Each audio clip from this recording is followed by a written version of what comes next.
Oke, selamat datang di video pembelajaran administrasi sistem jaringan. Di video hari ini kita akan memulai di part pertama, yaitu instalasi Debian. Ya, sebelum kita melakukan instalasi Debian, pastikan dulu kalian sudah mempersiapkan dua hal ini, yaitu yang pertama file ISO Debian, yang kedua adalah firmware. Ya, firmware yang saya gunakan adalah firmware versi 15.5. Kalau misalnya kalian menggunakan versi yang berbeda, itu kurang lebih sama aja langkahnya. Oke, langkah pertama, kita harus create a new virtual machine. Nah, firmware ini gunanya untuk virtualisasi sistem operasi ya, jadi kita nggak perlu untuk menginstal Debian di laptop kita gitu, karena kan banyak data, jadi kita menggunakan teknologi yang namanya virtualisasi. Oke, biasanya saya pilih yang tipikal karena tidak banyak yang akan disetting. Nah, di sini pilih yang I will install the operating system later. Jadi nanti pada saat kita menjalankan OS-nya, itu baru kita pilih mau menjalankan ISO yang mana. Oke, selanjutnya next.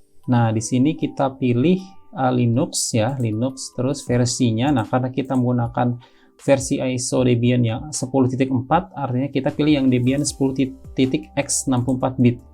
Nah, kalau misalnya kalian menggunakan Debian yang 32 bit, itu kalian pilih yang Debian 10.x saja. Kalau misalnya saya karena menggunakan 64 bit, jadi saya pilih yang 10.x 64 bit. Oke, ini kita menyesuaikan dengan apa yang kita gunakan. Lalu next, nah virtual machine name-nya ini bebas. Kalau saya biasanya biar gampang ASJ SRV ya, ASJ server, jadi saya singkat aja ASJ SRV. Next. Nah, ini harddisknya nanti berapa, karena kita kan mau virtualisasi seperti kita merakit komputer, kita kasih harddisk. Kalau saya biasanya 10 aja sih, 10 GB. Terus di sini saya store virtual disk as a single file. Nah, ini maksudnya apa?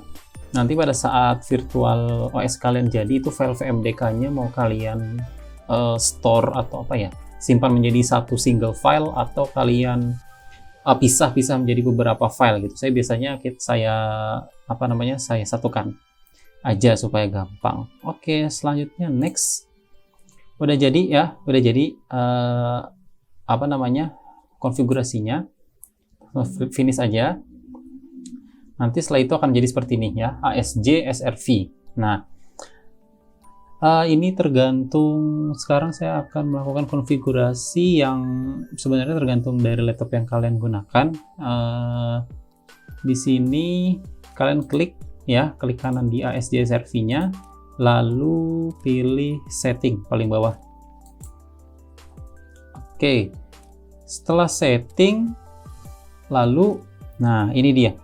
Karena RAM saya ini 8 GB ya, jadi saya menggunakan RAM untuk OS virtualnya itu 2 GB.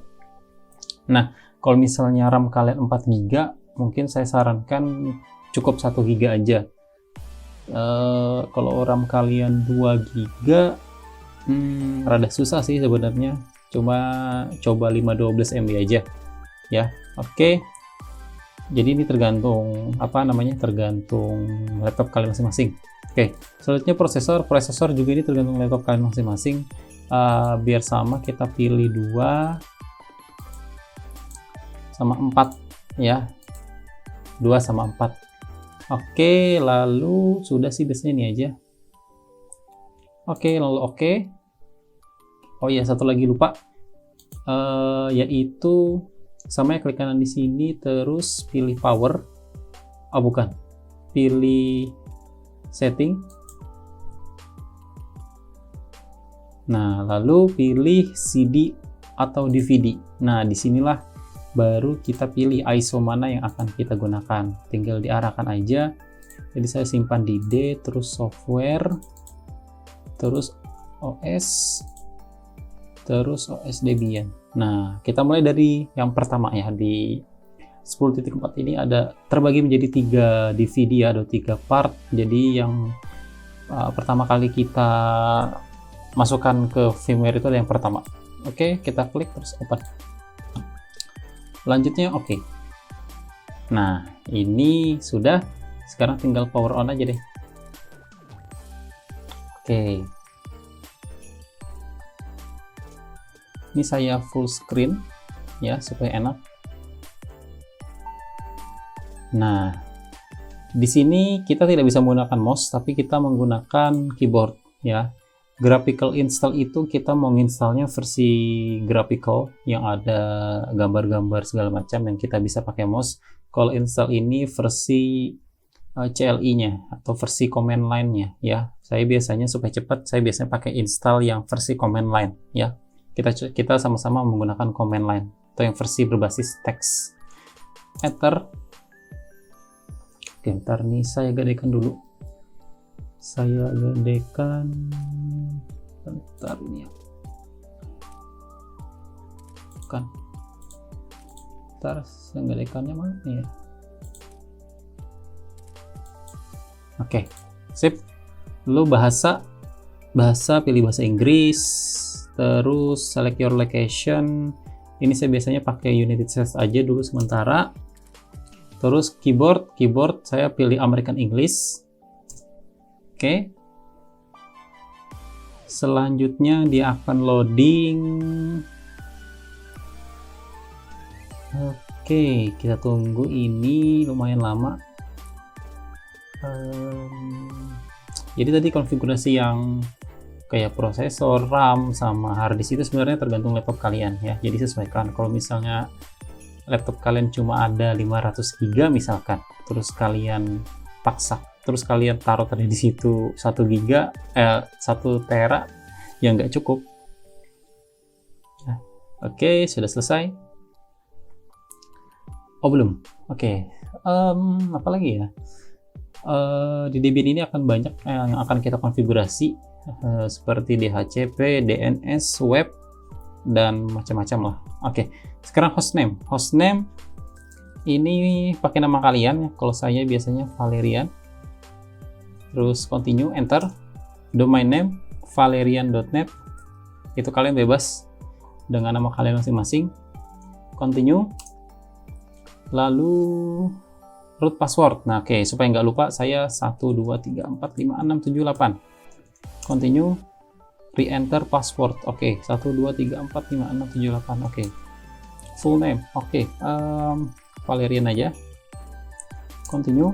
Username for your account Valerian sama. Continue. Sekarang password untuk username-nya. Password untuk user. Tadi password untuk root, sekarang password untuk user. 123456778 juga. Sama. Biar nggak lupa, 123456778. Oke, sama.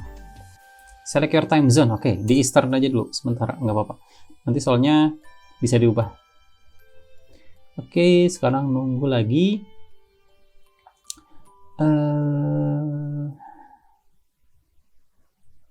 Oke, nah ini sekarang kita masuk ke bagian penting dalam instalasi OS ya, yaitu partisi hard disk. Nah, partisi hard disk pada Windows dan Linux itu berbeda ya. Kalau misalnya di Windows itu kan gampang, kita pilih C, D, atau E, atau seterusnya lah. Sekarang kalau misalnya di Linux itu agak ya lumayan tricky lah. Nah, saya sarankan jangan pakai yang guided ya, kita pakai manual supaya sekalian belajar. Pilih manual yang paling bawah, terus enter. Nah, selanjutnya di sini kan ada beberapa pilihan nih ya, bisa kita gerakkan nih dengan panah atas bawah. Kita pilih yang ini nih. Nah, kalau misalnya kalian lihat di situ tulisannya ada 10,7 GB firmware virtual apa itu. Nah, 10 GB tadi tuh di set yang tadi kita pada saat konfigurasi awal. Nah, kalau misalnya kalian masukin 20 GB, nanti ketulisan di situnya 20 GB. Oke, karena 10 GB, saya enter di sini. Nah, create new empty partition table. Jadi dia menanyakan ke kita, yakin gak nih kita mau ngepartisi hard disk ini? Yakin? Yes. Oke, pertama, jadi ada dua partisi penting ya di Linux itu. Yang pertama adalah root, yang kedua adalah swap. Nah, swap, maaf. Jadi root itu adalah kalau bisa dibilang itu seperti C-nya di Windows. Jadi tapi sistem, file-file sistem akan ada di sana. Terus swap itu logicalnya. Nah, jadi dua ini yang penting. Kayak /var/home itu sebenarnya nggak terlalu wajib. Jadi saya akan mempartisi harddisk 10 GB ini menjadi 2 itu tadi ya. Selanjutnya tinggal pilih ini ya, free space. Enter.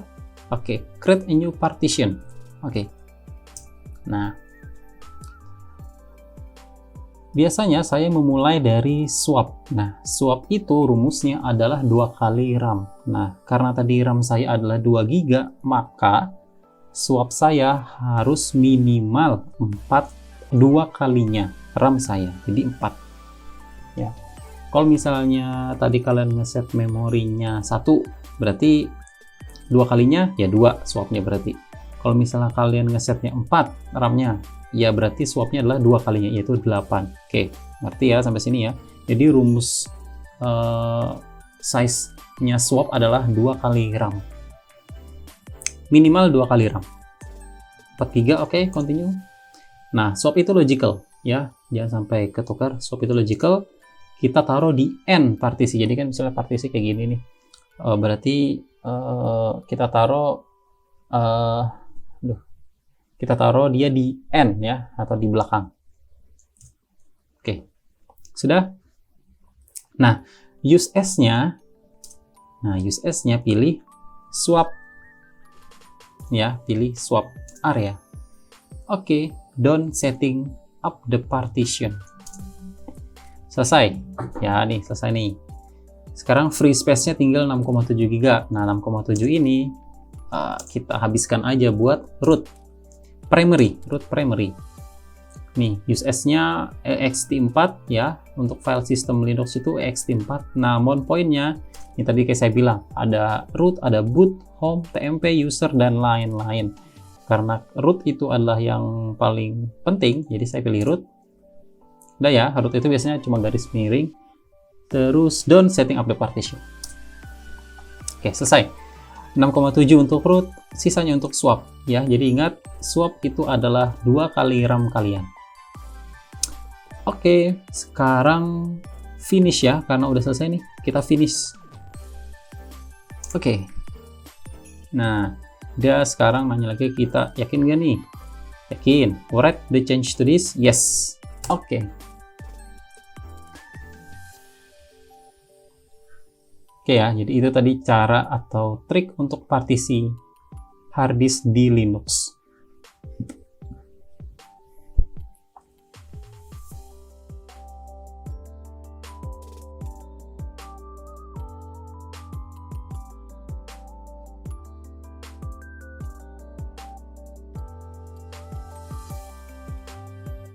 Oke, tadi setelah sekian lama menunggu proses loadingnya, sekarang muncul apa nih namanya, alert ya. Katanya sekarang kita masuk ke configure the package manager. Nah, dia minta masukkan another DVD. Nah, sekarang kan karena kita punya 3 part tadi ya, sekarang kita masukkan DVD yang kedua dan ketiga. Oke, kita pilih yes, scan another DVD, yes. Oke, scan another DVD. Oh, ini kita masukkan. Nah, ini karena saya butuh setting-setting, jadinya saya kecilin dulu, saya exit full screen-nya. Oke, caranya adalah kalian masuk ke ASJ SRV-nya lagi, klik kanan, terus removable devices, CD or DVD, lalu setting ya, lalu setting akan muncul. Ini kalian browse, nah kalian ganti DVD2, open ya, lalu oke. Yes, di override aja. Nah, lalu ketika kalian masuk lagi ke sininya ya, nih saya bisa gerakan lagi. Kalian pencet yes lagi. Nah, kata dia kan, please check that CD has been inserted correctly. Oke, sekarang itu kenapa terjadi seperti itu? Karena dia belum di connect. Nah, ini belum di connect. Jadi kita connect dulu. Bentar, kan? Kita connect, terus kita yes. Oh iya, perpindahan mouse ini kalau saya klik di dalam sini itu hilang, sehingga saya bisa mengontrol ini ya, mengontrol apa namanya, virtual OS-nya. Nah, kalau misalnya saya mau keluar lagi, pencet Ctrl sama Alt berbarengan. Nah, gitu. Oke, ini saya yes. Nah, dia akan memproses DVD yang kedua tadi. Nah, sekarang DVD 2 udah kebaca nih, kata dia. mau scan DVD lain lagi nggak? Oh iya dong, karena kita punya 3. Sekarang kita scan yang ketiga. Yes, kita yes ya. Yes, terus kita masukkan lagi. Caranya sama, for device, CD DVD, disconnect dulu. Yes, terus for removable devices, setting. Nah, selain di browse, kalian bisa langsung scroll ke bawah nih. Oh nggak ada. Kita browse saja. 3, open. Oke. Ya, terus kalian gini lagi, removable device, kalian belum connect. Yes, ya, yes. Oh, belum. Kita cek lagi. Removable device, oh ya belum. Connect. Yes. Oke, dia mulai ngebaca CD3. Nah, kata dia sekarang CD3 udah kita baca nih. Mau scan lagi nggak? Karena kita nggak punya lagi, ya kita no. Nah, terus kata dia, yaudah, karena kamu nggak punya CD yang lain, tolong balikin lagi ke nomor 1, kata dia kan. Oke. Continue dulu. Oh ya, dia minta yang pertama, jadi kita balikin lagi yang ke pertama ya. Setting. Dar. Oke, kita ambil yang pertama ya, DVD 1 ISO.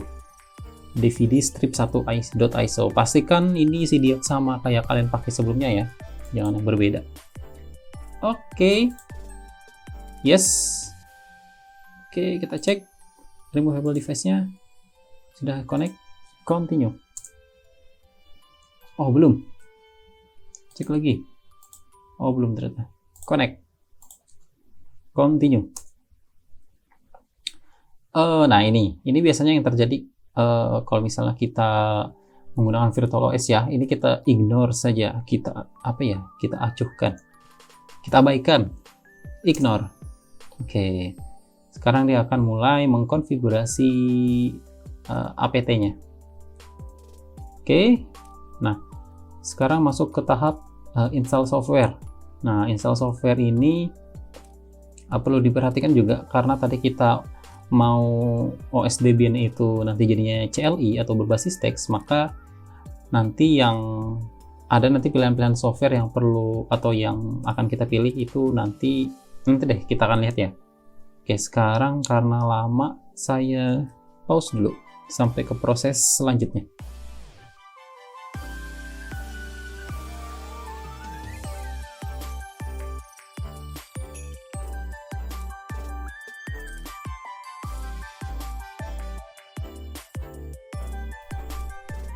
Oke, tadi udah loading. Sekarang dia muncul alert lagi, katanya kita disuruh mau ikut partisipasi ini nggak, survei. No aja, no ya, no. Oke, sekarang dia akan melanjutkan proses install softwarenya. Nah, ini dia yang tadi kata saya, karena kita ingin menginstal aplikasi berbasis teks, jadi kita tidak mencetang ini semua ya. Kita bisa lihat sekarang ada Debian Desktop Environment. Ini pilihannya banyak. Nah, kalau misalnya kalian mau install berbasis Graphical User Interface atau GUI, itu kalian tinggal pilih Genome-nya ya. Tapi karena kita tidak mau install apa-apa, kita mau berbasis teks saja, jadi kita kita hilangkan semuanya ya. Oke, sisakan standar sistem utilitiesnya. Oke, ini kan nggak bisa, kalau saya pencet panah ke bawah ini kan nggak bisa nih, nggak bisa connect ke continue, connect lagi, lanjut ke continue. Pilihannya adalah kalian pencet tab. Oke, continue. Nah, kalau misalnya kalian perhatikan di situ, semakin banyak aplikasi yang kalian akan install, itu prosesnya akan semakin lama. Jadi karena saya tadi mencoba untuk berbasis teks, jadi prosesnya akan menjadi lebih singkat.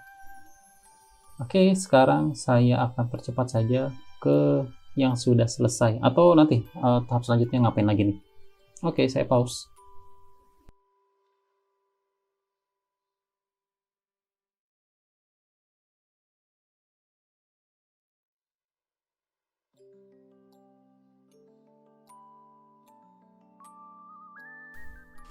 Oke, tadi udah sekitar 3 menitan menginstal aplikasinya. Sekarang kita masuk ke tahap group loader. Nah, kita ditanya ini mau install group loader nggak? Ini sih pasti ya, karena kalau misalnya nggak kita install, kita nggak akan bisa loading ke OS-nya nanti. Jadi kalian jangan pilih no ya, ini harus yes. Install the group bootloader to the master boot record, yes. Oke. Nah, ini kalian pilih yang bawah, /dev/sda. Enter. Oke. Sekarang akan mulai apa lagi nih? Ya, menginstal lah. Oke, udah selesai. Kita lihat. Sekarang ngapain lagi? Sekarang tahap finishing. Oke, udah selesai ya. Installation complete. Oke, sekarang kata dia restarting the installation. Oke, continue. Oke, biasanya habis ini dia akan restart. Dia akan restart terus. Nah, dari sini juga udah kelihatan bedanya ya. Kalau misalnya versi CLI itu dia pilihannya kayak gini. Kalau misalnya kalian pernah menginstal yang versi graphical-nya, nah beda. Jadi ini kita akan pilih Debian atas ya, Debian atas. Oke, dia proses loading sekarang. Nah, nanti kalian akan lihat apa bedanya. Nah, ini dia. Apa bedanya graphical dan berbasis teks ya. Kalau graphical itu kalian dari halaman loginnya aja kalian akan ada gambar, ada warna. Nah, kalau berbasis teks itu kalian cuma kayak gini aja, kayak command prompt lah ibaratnya, ya kan? Valerian login. Nah, di sini kalian bisa langsung root atau username kalian, karena tadi saya Valerian. Passwordnya 12345678. Oke, kita udah masuk ke terminalnya langsung ya, karena kalau graphical itu kalian bisa ngeklik sana sini. Kalau misalnya berbasis teks, kalian akan masuk ke terminal. Nah, oke, sampai di titik ini berarti proses instalasinya sudah selesai ya. Mungkin tadi yang perlu diperhatikan adalah pada saat partisi yang sangat bergantung kepada keadaan laptop kalian. Jadi kalian jangan mengikuti apa yang saya lakukan, cuman tetap lihat laptop kalian itu kayak gimana. Oke ya, ini masih kosongan. Selanjutnya kita akan pakai ini untuk konfigurasi selanjutnya. Oke, terima kasih.